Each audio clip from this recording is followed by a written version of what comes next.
Everyone would be talking about everyone behind people's back. Like, if that's happening, you're not the special one. You're not the one being confided in. They're also talking about you 99% of the time, which is just not a healthy situation. Here's your official warning to stop being the nice girl. All right? Okay. So number one, nice girls are manipulative. The nice girl. We've all heard of the nice guy who's only nice to a woman to get what he wants, right? You know what I mean. And then once he doesn't get it, he turns into not so nice. So it's sort of the same thing with the nice girl. This is actually such a wounded version of the feminine energy. The reason that nice girls, or let's say people pleasers in general, are so manipulative is because they are takers energetically. It seems like the nice people are the overgivers, or the people who are sort of the doormats. They always see themselves as victims. But in reality, a lot of the time what this turns into is being a taker of other people's validation. So many people have gotten triggered at me whenever I say this, but it's just the truth. And I'm not going to sit here and sugarcoat it because I truly want to help anyone who's watching this video. So if you think that I'm wrong or a jerk, then that's fine. That's your reality. But I am just bringing you the reality that I have seen play out over and over again for myself. This is from personal experience, but also through other people. So when you are being a nice girl and you are consistently just seeking that validation from other people, trying to do things for other people to approve of you, you have nothing to give anyone. You are taking this validation from everyone. You are taking the energy, you are taking. You are truly giving nothing in return, because when you give just to receive something, that is not truly being an abundant, overflowing person. That is someone who is deeply insecure and wounded and has a lot of inner work to do. Being seen as a bitch really just means that you have your boundaries in place. You have your boundaries freaking set and no one can push them. This does not mean that you are always telling people, this is my boundary, and if you cross it, this is gonna happen. No, you just actually make yourself unavailable for it. No words need to be said. The consequence just happens whenever somebody crosses this boundary. I literally spent years trying to communicate my boundaries with people, and this is actually what a lot of therapists will tell you to do. I know this from years of therapy. I actually wanted to become a therapist myself, so I remember this very clearly, but that advice never helped me. It helps to a certain extent whenever you're working through deep set trauma. I understand that. But once we get out of that and we truly want to get to the next level, we're ready to stop living out our traumas over and over again and letting those triggers dominate our life. There are studies that you can literally Google, so I'm not going to leave any links, but you can look this up. I may be generalizing this a bit, but I'm going to give you the gist of it. So they did an experiment with two groups of people, I believe. So one group of people actually went and ran a race, whether that be a mile or whatever. The other group of people visualized themselves running that mile. Their brains had the exact same reaction, the same electrical activity within their neural pathways. And so that just goes to show that whenever you're living out your trauma over and over again in your head, which is what happens whenever you have unhealed triggers, and this can even happen whenever you continue to talk about it and talk about it and talk about it, is that you are telling your nervous system, you're telling your brain that this is still happening to you. And what's so important about leveling up is that your environment is so important. I just made a video about this and I may or may not have posted it yet, but your environment has a lot to do with how much progress you're able to make, with how much you're able to heal. Because if your environment still simulates, and this can be your mental environment, your physical environment, but it still simulates those triggers or those traumatic situations that you have gone through, your body, your brain, your nervous system is going to think that you're reliving this trauma every single day. Every time you talk about it, every time you think about it. So that's why it's so important to not get out of the victim mindset because it's annoying, not get out of it because you feel like a burden. I mean, those are horrible real feelings of people who are in that state. And to live life like that is truly pretty miserable. And so what I want to help people do, because I was there too, is get out of that state and level up. So being a bitch really just means that you get really picky about who has access to your energy. This goes for men, friends, any other sort of relationship, family, co-workers, clients, because then you can actually give. Once you have set those boundaries and you know who is able to have access to you or not, you can actually give to those people without being sucked dry by takers. And that is a very genuine, deep, authentic friendship. But when you are a taker yourself, and whether this be unknowingly or not, you're only going to attract other takers into your life. Because true people who are givers and have those boundaries up aren't going to let you just sit there and take from them. It needs to be a mutual exchange.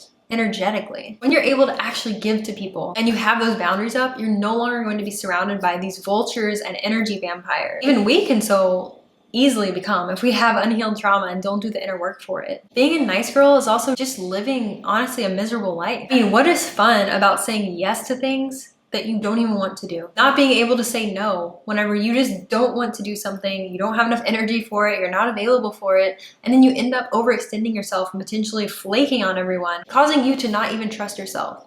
I think a lot of the times we blame our trust issues on other people when in reality, we have created them for ourselves 99% of the time. And this goes into a lack of self-integrity. When you are continually breaking your own self-integrity, when you are telling yourself that you're not even able to trust yourself because you keep saying that you're going to do this, you're going to wake up at this certain time, you say that you're going to work out 3 times a week, you say that you're going to stop eating the sugar, but you do it anyways because, oh, well, like, I deserve a treat, or I'm tired, so I'm going to sleep in, or, oh, but I just had a really long day, like, I don't want to work out now. That is not self-care. That is the opposite of self-care. And anyone who tells you otherwise is telling you to not trust yourself. When you have impeccable integrity with yourself, you know that you're going to follow through. You know that you have your own back. Self-integrity is the best thing that you can have. That is like the best trait anyone can have. And when you trust yourself, you just exude this trust. Other people can trust you too. They already know because you follow through with what you say you're going to do to yourself. So of course you're going to do it for them too. You truly attract that energetic mirror in relationships, whether that be friendships or romantic relationships. You're going to attract that mirror. So if you are not trusting yourself, you're going to attract another person that also doesn't trust yourself, and you're not going to be able to trust them because you should be the most trustworthy person in your life. And if you're not, how are you literally going to be able to trust anyone else? I actually used to attract so many friends like this. We would both be so flaky towards one another. I would really try not to do this, but honestly, I'm sure I did at some point. Everyone would be talking about everyone behind people's back. Like, if that's happening, you're not the special one. You're not the one being confided in. They're also talking about you 99% of the time, which is just not a healthy situation. I am seriously in friendships now where I would never talk bad behind someone's back. And they would do the same because they have never talked about someone to me. And I have never talked about someone to them. There's just really no point. If you feel that disrespectful towards someone, then you don't need to be friends with them. And you probably need to do some inner work too. So if you want to attract men into your life and friends into your life that you can trust, that love you for your authentic self, for your authentic feminine energy, rather than just reacting to this triggered system, this triggered nervous system of your wounded little girl, become self-integral. That is your #1 homework from this video, is start doing what you say you're going to do. And if this means saying no to a lot of things because you cannot physically handle them in your schedule that week, or you just don't want to, which is a very valid reason, then say no. If somebody asks you why, you don't even owe them an explanation. They're probably only asking you why because you have been used to saying yes. So then they're confused why you're saying no. And then they think because you get a no that you must have a really, really good reason that they can't get you to do what they want you to do because they're so used to you taking their validation. And that also sets you up to get manipulated because whenever somebody is the source of your validation, they have complete power over you. You have handed your power over on a silver platter to this person and say, okay, I will do whatever it takes. I will do whatever you want me to. Just validate me. That's all I need. That's all I need. Just validate me and I will do whatever you need me to do. And that's not a relationship. That is handing away your power and your freedom in life. You're enslaving yourself to this person. So being the nice girl really just shows that you don't trust yourself, that you lack self-integrity with yourself. Being a bitch means that you trust yourself. And what's so ironic is being what people consider a bitch really just means that you trust yourself. You are extremely self-integral and that you're only going to give your time and energy to people who you have vetted, who respect your boundaries and aren't even going to push them, don't even need to be told, because they are people who have also leveled up and done their inner work. So if you get looked down upon, if you get called names, if you get scolded for setting your boundaries and just not responding, not being available for things that completely suck you dry of your energy, that's fine. Who cares? Who cares? Just say you're right. Sure. Whatever. I don't care. Like, I really don't care if somebody calls me a bitch. So, because I know that I am abundant and overflowing and giving back to the field, giving back to the people in my life who I have chosen to be there, who I actually love and respect, and who feel the same about me. And that is the best way to live life. So if you are stuck in this nice girl mode and you're like, okay, I hear you, I want to get out of it. I want to not care if somebody calls me names about it. I want to not care if people are going to react to me. Like, what if people react to me? Just get into my Quantum Queen initiation course. This goes through doming all of these triggers. Stop being the nice girl, just stop being the doormat. You're going to go through all of that inner work in that course, and that is the best initiation into or out of the wounded little girl energy and into that queen version of yourself. So best of luck to you in stepping out of that nice girl energy, because you don't need it. You don't need to manipulate anyone anymore, and you don't need to look for that validation outside of yourself.